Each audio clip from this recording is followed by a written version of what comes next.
Notadong kawatan o gang leader sa Cagayan de Oro City, gipusil patay. Dugang detalye sa nato pinaagi ni Cyril Chavez. Cyril. Yes, Tek, gawas sa pagpangawat o pagka-leader sa usa ka gang dinhi sa Cagayan de Oro City, ilado sab ang biktima nga hold-upper dinhi sa syudad.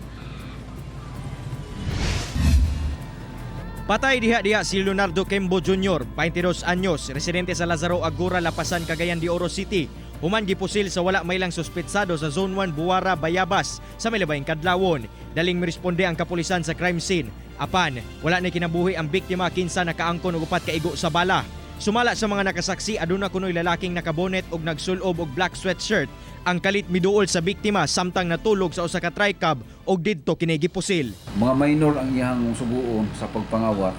And then after sa kanang mga pangawat na sa unsa ilang mga kuha o unsa pa na ilang mga makawat, mukat-kat og balay o unsa pa na manulis o mukuan sa iya atag. Sumala sa otoridad ang biktima notadong kawatan, hold-upper ug leader sa respetadong Batang Kalmado kon RBK Gang nga galihok sa Barangay Carmen. Ginalantaw karon ang anggulong panimalos, sanglit ubay-ubay na ang na-hold up niini. Katong igsuon ni Kimbo nga nasa kuan ko sa kinsa man ng gahida lalaki niya ako man ning magulang.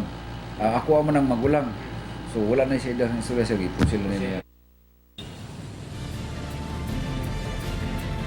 Tek, sumala sa otoridad nga aminado ang manghod sa biktima nga nalambigit ang iyang igsuon sa pagpangawat dinhi sa syudad. Hinuon bisan pa man niini panawagan nila ang hustisya ngadto sa ilahang igsuon nga gipatay. Busa ang atong otoridad karon padayon ang investigasyon nga ginahimo aron maila ang suspetsado nga mooy tinubdan sa krimen. Tek. Daghang salamat, Cyril Chavez.